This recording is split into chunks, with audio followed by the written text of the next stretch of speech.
আড্ডার মাঝেই হঠাৎ অসুস্থ হয়ে পড়েন সানি।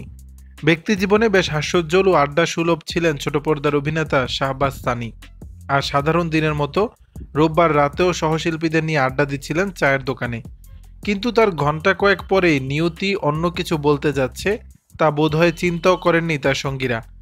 রোববার দিবাগত রাত 3:30টার দিকে না ফেরার দেশে পাড়ি জমান শাহবাজ সানি। এর আগে রাত 11টার দিকে বন্ধুদের নিয়ে চায়ের দোকানে আড্ডা দিচ্ছিলেন এই উঠতি তারকা। সেখানেই হঠাৎ করে অসুস্থ হয়ে মাটিতে লুটিয়ে পড়েন। এরপর হাসপাতালে নেওয়া হলে সানিকে মৃত ঘোষণা করা হয়। জানানো হয় হার্ট অ্যাটাকে মৃত্যু হয়েছে সানির। সম্প্রতি গণমাধ্যমকে এই তথ্য জানান নির্মাতা ইমরাউল রাফাত। সানির মৃত্যুর সময় পাশে থেকে পুরোটাই প্রত্যক্ষ করেছেন তিনি। ইমরাউল রাফাত বলেন, বন্ধুদের সঙ্গে আড্ডার মাঝেই অসুস্থ হয়ে পড়েন সানি। আমি 1:30টার দিকে খবর পেয়ে হাসপাতালে পৌঁছেই কর্তব্যরত চিকিৎসকেরা চেষ্টা করেছেন, কিন্তু সানিকে আর ফেরানো গেল না। এদিকে এক ফেসবুক পোস্টে ইমরাউল রাফাত লিখেছেন, শাহবাজ সানিকে স্ট্রাগলার অভিনেতা হিসেবে অভিহিত করে কেউ কিছু লিখবেন না। অভিনেতা হিসেবে সে তার জাত অনেক আগেই প্রমাণ করেছে। সে এসেছেও রাজার মতো, বিদায় নিয়েছে রাজার মতো।